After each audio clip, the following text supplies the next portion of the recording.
Pernahkah kamu merasakan dunia ini berubah begitu cepat, hingga hatimu diam-diam berkata, ada sesuatu yang tidak biasa. Seakan Allah sedang mengingatkan kita. Ada saat-saat dalam hidup ketika hati menjadi lebih peka daripada mata. Kita melihat berita yang tidak masuk akal, kejahatan yang semakin merajalela, manusia yang berlari mengejar dunia tetapi melupakan akhirat. Dan tiba-tiba ada suara lirih di dalam diri. Apakah ini tanda-tanda kiamat yang Rasulullah pernah kabarkan? Di waktu-waktu sunyi ketika dunia terasa sangat bising, manusia mulai bertanya pada dirinya sendiri. Bukan tentang kapan kiamat datang, tapi tentang apakah dirinya siap jika hari itu tiba. Sebab kiamat bukan sekadar kisah tentang hancurnya bumi dan tercabutnya gunung, tetapi tentang bagaimana hati kita berdiri di depan Allah dengan segala amal yang pernah kita lakukan, baik maupun buruk. Allah tidak membiarkan manusia berjalan dalam gelap. Ketika cintanya masih menyelimuti bumi, Allah memberikan kita isyarat, tanda-tanda, peringatan, dan petunjuk. Semua itu bukan untuk menakut-nakuti, tetapi untuk membuat hamba-hambanya kembali. Karena manusia sering lupa bahwa hidup ini bukan tujuan, tetapi perjalanan pulang ke tempat abadi. Dalam hadits-hadits Rasulullah SAW, kita diajarkan bahwa kiamat tidak akan datang begitu saja. Ada tanda-tanda kecil dan besar. Ada perubahan sosial, kebiasaan, dan karakter manusia yang perlahan menunjukkan semakin dekatnya akhir zaman. Tanda-tanda itu tidak muncul sekaligus. Mereka hadir pelan-pelan, seperti hujan yang mulai dari gerimis sebelum turun deras. Dan anehnya, jika kita melihat apa yang terjadi hari ini, sebuah bisikan hati mulai muncul. Bukankah sebagian tanda itu sudah ada? Bukan satu atau dua, tetapi banyak. Bukan jauh tetapi dekat, bahkan ada tepat di sekitar kita. Kita melihat manusia sibuk membangun dunia tinggi-tinggi, tetapi hatinya kosong. Kita melihat kejujuran menjadi barang langka, dan kebohongan menjadi biasa. Kita melihat banyak orang berpenampilan religius, tetapi sedikit yang benar-benar memegang iman. Kita melihat ilmu diam-diam hilang ketika ulama demi ulama meninggal, sementara fitnah menyebar lebih cepat daripada cahaya. Ketika tanda-tanda itu mulai muncul, itu bukan sekadar fenomena. Itu adalah isyarat lembut dari Allah, agar manusia berhenti sejenak, menundukkan kepala dan bertanya, apa yang sudah aku persiapkan untuk akhir hidupku? Tanda-tanda kiamat bukan hanya tentang masa depan. Mereka adalah cermin untuk melihat keadaan hati kita hari ini. Apakah hati kita masih hidup atau mulai mati dalam kesibukan dunia? Apakah kita masih sering menyebut nama Allah? Atau bibir kita lebih sibuk mengomentari manusia? Kiamat adalah tentang kejutan besar yang menutup seluruh kehidupan di dunia. Namun sebelum kejutan itu datang, Allah memberikan banyak sinyal, seakan berkata, hambaku kembali sebelum terlambat. Aku tidak ingin engkau binasa. Karena sesungguhnya tanda-tanda kiamat adalah bentuk kasih sayang Allah. Allah tidak perlu mengingatkan kita. Allah bisa saja membuat kiamat datang tiba-tiba. Tetapi Allah memilih memberi kita tanda. Allah memilih membiarkan hamba-hambanya menyadari sendiri, agar siapapun yang ingin selamat punya kesempatan untuk kembali. Di bagian pertama ini, kita diajak menyadari bahwa mempelajari tanda-tanda kiamat bukan tentang menakuti diri, tetapi tentang membuka mata hati. Karena manusia sering terjebak dalam rutinitas hingga melupakan bahwa setiap hari sebenarnya adalah langkah menuju akhir. Hari-hari yang terasa biasa bisa jadi adalah kesempatan terakhir untuk memperbaiki diri. Setiap napas yang masih Allah izinkan adalah peluang untuk bertaubat, untuk berubah, untuk menata hati, agar ketika waktunya tiba, kita kembali dalam keadaan yang Allah ridai. Maka sebelum dunia benar-benar berubah, sebagaimana yang dikabarkan Rasulullah, marilah kita mulai dari diri sendiri. Karena pada akhirnya, kiamat bukan tentang kapan dunia berakhir, tetapi bagaimana keadaan kita saat dunia berhenti berputar untuk kita. Ketika Allah memberikan tanda-tanda kiamat, sebagian besarnya bukan berupa kejadian dahsyat yang langsung mengguncang dunia. Justru, banyak tanda itu hadir dalam bentuk perubahan perilaku manusia, pergeseran moral dan hilangnya nilai-nilai kebaikan. Mereka datang pelan, halus, dan seringkali tidak kita sadari. Sampai akhirnya kita melihat bahwa dunia sudah sangat berbeda dari apa yang diajarkan Rasulullah SAW. Rasulullah menyebutkan bahwa di akhir zaman, manusia akan berlomba-lomba meninggikan bangunan. Jika kita melihat hari ini, gedung-gedung pencakar langit terus muncul di mana-mana. Tidak salah membangun teknologi atau kemajuan, tetapi perlombaan itu seringkali dilakukan bukan karena kebutuhan, melainkan karena kebanggaan dan gengsi. Inilah salah satu tanda kecil kiamat yang kini tampak begitu nyata.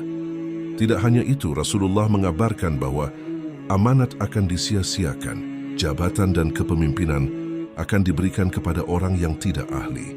Ketika hal ini terjadi, kehancuran bukan hanya menimpa suatu bangsa, tetapi juga merusak kepercayaan manusia satu sama lain. Dan setiap kita melihat ketidakadilan, korupsi, dan pengkhianatan menjadi hal biasa, hati kita seharusnya bergetar. Bukankah ini sudah Rasulullah kabarkan? Kemudian ada tanda lain yang sangat sering kita lihat sekarang. Banyaknya pembunuhan tanpa alasan yang jelas. Nyawa seakan tidak lagi dihargai. Pertikaian kecil bisa memicu kematian. Manusia kehilangan kendali atas amarah, seakan hatinya telah menjadi keras. Padahal Rasulullah sudah memperingatkan bahwa di akhir zaman orang akan membunuh tanpa tahu untuk apa, dan orang yang terbunuh pun tidak mengerti kenapa ia dibunuh. Tanda berikutnya adalah fitnah media. Sesuatu yang pada masa Rasulullah belum ada bentuknya, tetapi diperingatkan secara konsep.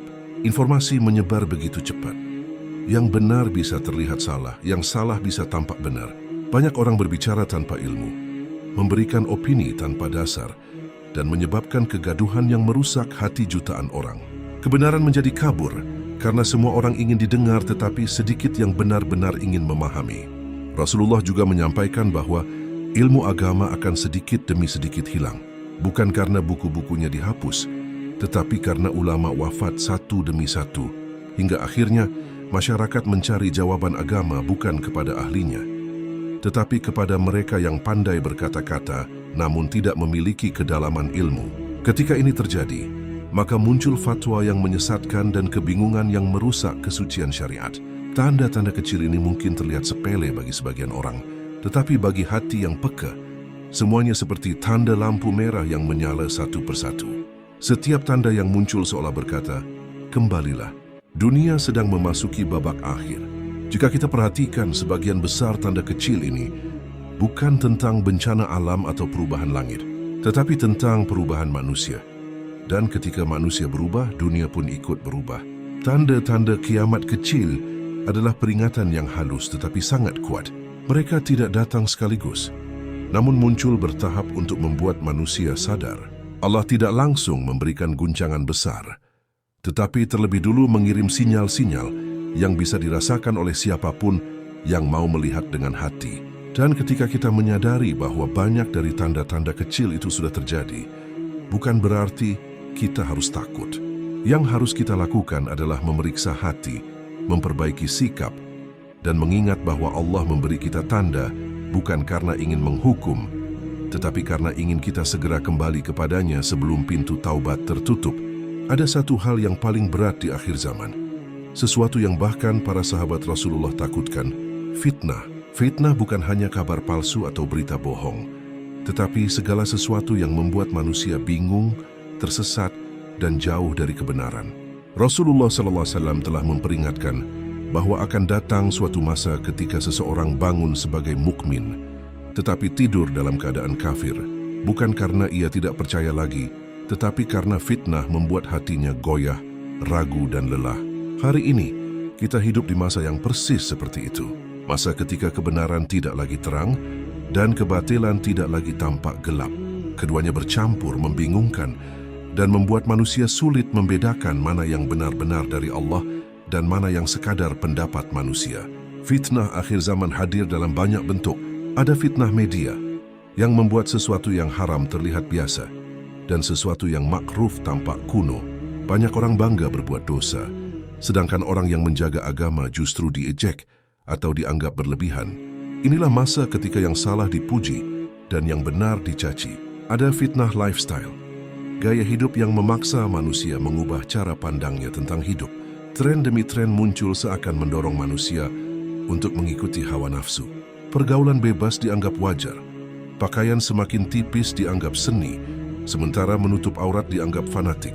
Ketika hati terus-menerus melihat dosa dianggap normal, lama-lama dosa itu terasa biasa dan akhirnya cinta kepada Allah perlahan memudar. Ada juga fitnah pemikiran. Banyak orang membawa ayat dan hadits hanya untuk membenarkan hawa nafsunya. Ilmu agama diremehkan, diganti dengan opini dan emosi. Orang-orang yang tidak punya dasar ilmu tiba-tiba merasa pantas menjadi guru bagi jutaan orang di media sosial. Mereka berbicara seolah-olah mengerti agama, padahal pemahamannya dangkal dan sering menyesatkan. Fitnah seperti inilah yang Rasulullah khawatirkan. Ketika orang bodoh berbicara dan orang berilmu dibungkam, fitnah akhir zaman juga muncul di dalam hati manusia sendiri. Hati menjadi rapuh, mudah marah, mudah putus asa, mudah tersinggung. Satu kalimat buruk di internet bisa hancurkan semangat seseorang. Sementara satu pujian bisa membuatnya sombong. Inilah masa ketika hati manusia diuji setiap hari. Bukan oleh pedang dan peperangan, tetapi oleh ego dan hawa nafsu. Dan yang paling menyakitkan adalah ketika fitnah datang dari orang-orang yang kita percayai. Teman yang dulu baik berubah menjadi sumber kerusakan. Keluarga yang dulu menjaga agama mulai jauh dari Allah. Orang yang dulu kita kagumi ternyata tergelincir dalam kesalahan dan menarik banyak orang bersamanya. Itulah fitnah yang paling berat. Ketika seseorang yang kita cintai justru mengajak kita menuju kelalaian. Namun semua ini bukan tanpa sebab. Allah tidak menurunkan fitnah untuk menghancurkan manusia, tetapi untuk membersihkan dan menguji. Fitnah adalah cara Allah memisahkan siapa yang benar-benar mengikuti kebenaran dari siapa yang hanya mengikuti kenyamanan. Akhir zaman adalah masa ketika iman bukan lagi di mulut, tetapi harus bertahan di dalam hati, meski dipaksa menghadapi badai. Di masa penuh fitnah seperti ini, siapapun bisa tergelincir, bahkan orang yang dulunya rajin ibadah. Karena itu Rasulullah mengajarkan agar kita terus meminta perlindungan kepada Allah dari fitnah akhir zaman. Sebab hanya Allah yang mampu menjaga hati manusia agar tetap teguh. Fitnah akhir zaman adalah ujian besar. Dia mengajarkan kita untuk lebih dekat kepada Al-Quran, lebih berhati-hati dalam berbicara, lebih selektif dalam memilih teman dan informasi, dan lebih sering memohon agar hati ini tidak dibalikkan oleh dunia. Dan meski fitnah tampak gelap, satu hal tetap pasti. Seseorang yang memegang iman dengan kuat di masa ini akan mendapatkan pahala seperti orang yang menggenggam bara api, panas, sakit, tetapi bernilai tinggi di sisi Allah.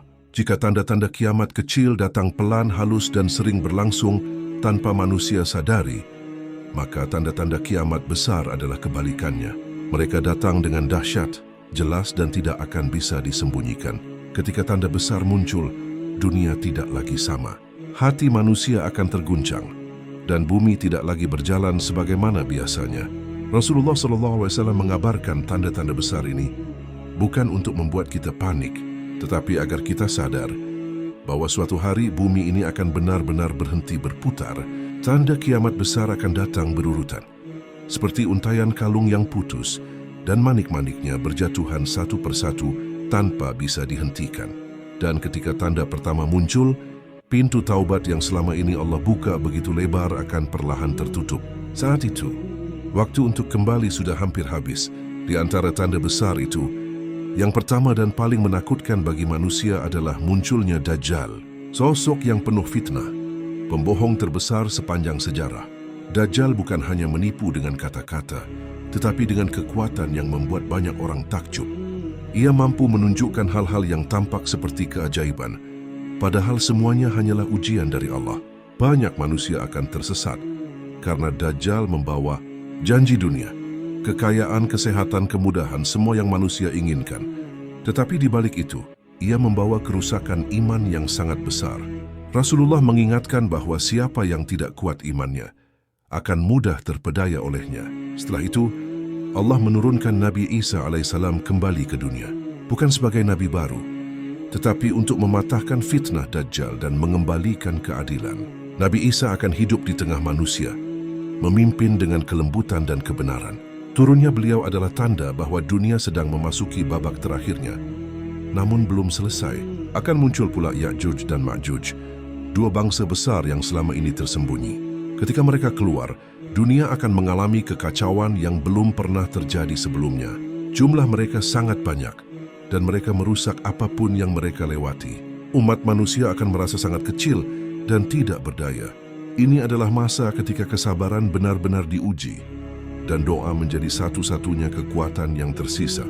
Kemudian akan muncul asap tebal dukhan yang menyelimuti bumi. Asap ini akan membuat manusia merasakan dampaknya. Ada yang ringan, ada pula yang berat. Tanda ini bukan hanya fenomena alam, tetapi panggilan keras dari langit. Seakan Allah ingin berkata, inilah akhir dari apa yang kalian ketahui. Dan salah satu tanda paling menggetarkan yang dikabarkan Rasulullah adalah matahari terbit dari arah barat. Ketika peristiwa ini terjadi, manusia akan terkejut, langit akan terlihat berbeda dan bumi seakan berhenti bernafas. Pada hari itu pintu taubat tertutup selamanya. Tidak ada lagi ampunan baru, tidak ada lagi kesempatan untuk kembali. Semua amal yang tertunda sudah berakhir waktunya.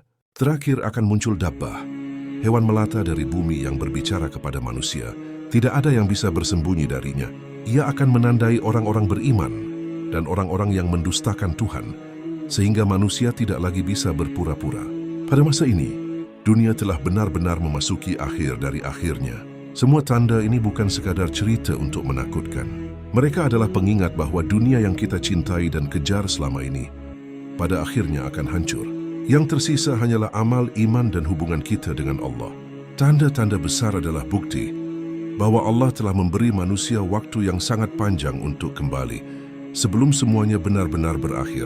Memahami tanda-tanda besar ini membuat kita sadar bahwa kita tidak hidup selamanya, bahwa dunia bukan rumah melainkan hanya tempat singgah. Dan ketika peristiwa-peristiwa itu terjadi suatu hari nanti, hanya orang-orang yang menjaga imannya sejak sekarang yang akan selamat. Seringkali ketika mendengar tentang kiamat, manusia merasa takut, hati bergetar, pikiran gelisah, dan seolah dunia berubah menjadi tempat yang mengancam. Padahal jika kita melihat lebih dalam, tanda-tanda kiamat bukanlah bentuk murka tanpa alasan. Justru sebaliknya, tanda-tanda itu adalah bentuk kasih sayang Allah yang paling besar kepada manusia. Bayangkan seorang ayah yang melihat anaknya berjalan menuju jurang. Apakah ia akan diam saja? Atau ia akan berteriak, memberi tanda, memberi isyarat, bahkan menarik tangan anak itu agar ia selamat? Itulah Allah. Dan kita adalah anak kecil yang sering tidak sadar arah. Kiamat bukan sekadar penutup sejarah dunia, tetapi sebuah peringatan penuh cinta agar manusia tidak tersesat terlalu jauh sebelum pulang. Allah tidak ingin hambanya binasa. Allah Maha Pengasih. Lebih besar kasih sayangnya daripada kasih sayang seorang ibu kepada anaknya. Ketika Allah mengirim tanda-tanda, itu bukan karena Allah ingin menakut-nakuti manusia, tetapi karena Allah ingin manusia kembali kepadanya sebelum semuanya terlambat. Setiap tanda adalah panggilan lembut, seperti bisikan, "Hambaku, hidupmu singkat, jangan lupakan tujuanmu." Tanda-tanda kiamat seolah mengingatkan manusia bahwa dunia bukan tempat menetap, bahwa segala yang kita kejar, harta, jabatan, pujian, popularitas, pada akhirnya akan ditinggalkan. Tidak ada yang akan ikut ke dalam kubur kecuali amal. Tidak ada suara yang bisa didengar di hari perhitungan, kecuali suara hati dan catatan perbuatan. Allah tahu manusia mudah lupa. Allah tahu manusia sering tenggelam dalam kesibukan dunia. Oleh karena itu Allah kirim tanda satu demi satu. Mulai dari tanda kecil yang terlihat halus, sampai tanda besar yang mengguncang. Semuanya bertujuan agar manusia berhenti sejenak dan bertanya kepada dirinya sendiri, "Sudahkah aku menyiapkan akhirku?" Betapa sayangnya Allah kepada kita. Allah tidak langsung menutup bumi tanpa peringatan. Allah tidak membiarkan manusia berjalan tanpa arah. Allah menyediakan petunjuk, mengutus para rasul, menurunkan kitab, dan mengabarkan apa yang akan terjadi di akhir zaman. Semua dilakukan agar manusia punya kesempatan untuk memperbaiki diri. Namun manusia kadang mengabaikan tanda-tanda itu. Kita melihat kejahatan merajalela, tetapi hanya menggeleng tanpa merenung. Kita melihat moral runtuh, fitnah menyebar, iman menipis, tetapi jarang bertanya, apa yang harus aku perbaiki? Apa yang sedang Allah ingatkan padaku? Padahal setiap tanda adalah ajakan untuk kembali. Setiap peringatan adalah kesempatan untuk dekat dengan Allah. Yang Allah inginkan bukan ketakutan kita, tetapi taubat kita. Yang Allah harapkan bukan kepanikan kita, tetapi kesadaran kita. Yang Allah tunggu bukan ketegesaan kita, melihat akhir dunia, tetapi kesungguhan kita memperbaiki diri sebelum waktu habis. Tanda-tanda kiamat membuat manusia melihat dunia dengan cara yang lebih jernih. Bahwa kehidupan bukan hanya tentang mencari bahagia, tetapi tentang mencari ridha Allah. Bahwa manusia bukan sekadar hidup untuk memenuhi keinginan dunia, tetapi untuk mempersiapkan perjalanan panjang setelah kematian. Ketika kita menyadari bahwa tanda-tanda akhir zaman adalah bentuk kasih sayang Allah, maka hati kita tidak lagi takut. Justru kita menjadi lebih tenang, lebih lembut, dan lebih sadar bahwa setiap hari adalah kesempatan baru untuk memperbaiki apa yang salah. Allah tidak meminta kita menjadi sempurna, tetapi Allah ingin kita kembali sebelum semuanya terlambat. Dan itulah rahasia terbesar dari tanda-tanda kiamat. Allah tidak ingin kita binasa. Allah ingin kita pulang dalam keadaan selamat. Pada akhirnya mempelajari tanda-tanda kiamat bukanlah tentang menunggu hari kehancuran dunia. Bukan pula tentang menghitung kapan bumi retak, kapan matahari terbit dari barat, atau kapan fitnah besar dimulai. Memahami tanda-tanda ini sejatinya tentang menyiapkan hati, memperbaiki diri, dan menjadi hamba yang siap kapanpun ajal diambil oleh Allah. Sebab bagi setiap manusia, kiamat itu berbeda-beda. Kiamat seseorang dimulai pada hari ia dimasukkan ke dalam kubur, dan tidak ada seorang pun yang tahu kapan hari itu datang. Mungkin kita masih hidup esok hari, atau mungkin tidak. Mungkin kita sempat bertaubat, atau justru sibuk menunda hingga terlambat. Itulah sebabnya Rasulullah mengajarkan bahwa orang yang cerdas bukanlah orang yang paling banyak ilmunya, paling banyak hartanya, atau paling luas pengaruhnya. Orang yang cerdas adalah orang yang menyiapkan hidupnya untuk setelah kematian. Tanda-tanda kiamat hadir bukan untuk menakutkan, tetapi untuk membuat kita sadar bahwa waktu tidak menunggu siapapun. Setiap hari yang Allah beri adalah kesempatan baru. Setiap napas yang masih kita hirup adalah tanda cintanya yang begitu besar. Dan setiap peringatan dari langit adalah panggilan agar kita memperbaiki apa yang pernah lalai. Dan siapakah hamba yang paling tenang menghadapi tanda-tanda kiamat? Dialah hamba yang hatinya dekat dengan Allah. Hamba yang menjaga salatnya, bukan karena kewajiban tetapi karena kerinduan. Hamba yang menahan lisannya dari menyakiti orang lain. Hamba yang hatinya lembut dan tidak mudah iri. Hamba yang memilih menjauhi fitnah sekalipun dunia menertawakan langkahnya. Hamba yang memilih jujur, sabar, dan mencoba menjadi baik meskipun lingkungan tidak mendukung. Allah tidak meminta kita menjadi sempurna. Allah hanya meminta kita tetap kembali setiap kali kita jatuh salah atau tersesat. Karena pada akhirnya yang menentukan keselamatan seseorang bukanlah seberapa banyak dosa yang pernah ia lakukan, tetapi seberapa sering ia kembali kepada Allah setelah melakukan dosa itu. Maka jika hari ini hatimu mulai tergerak, jika bacaan tentang kiamat membuatmu merenung, itu bukan kebetulan. Itu adalah sentuhan halus dari Allah. Itu adalah cara Allah berkata, "Aku ingin engkau mendekat sebelum semuanya berakhir." Mari kita perbaiki diri selagi pintu taubat masih terbuka. Mari kita jaga hati selagi fitnah belum menghancurkannya. Mari kita persiapkan diri sebelum dunia benar-benar memasuki babak akhir, sebagaimana yang dikabarkan Rasulullah SAW. Tanda-tanda kiamat akan terus muncul dan dunia akan terus berubah. Tetapi selama hati kita teguh, iman kita terjaga dan kita selalu kembali kepada Allah, maka tidak ada yang perlu ditakutkan. Sebab ketakutan terbesar bukanlah kiamat itu sendiri, tetapi kembali kepada Allah dalam keadaan tidak siap. Semoga kita menjadi hamba yang Allah lindungi, Allah jaga dan Allah kuatkan hingga akhir waktu.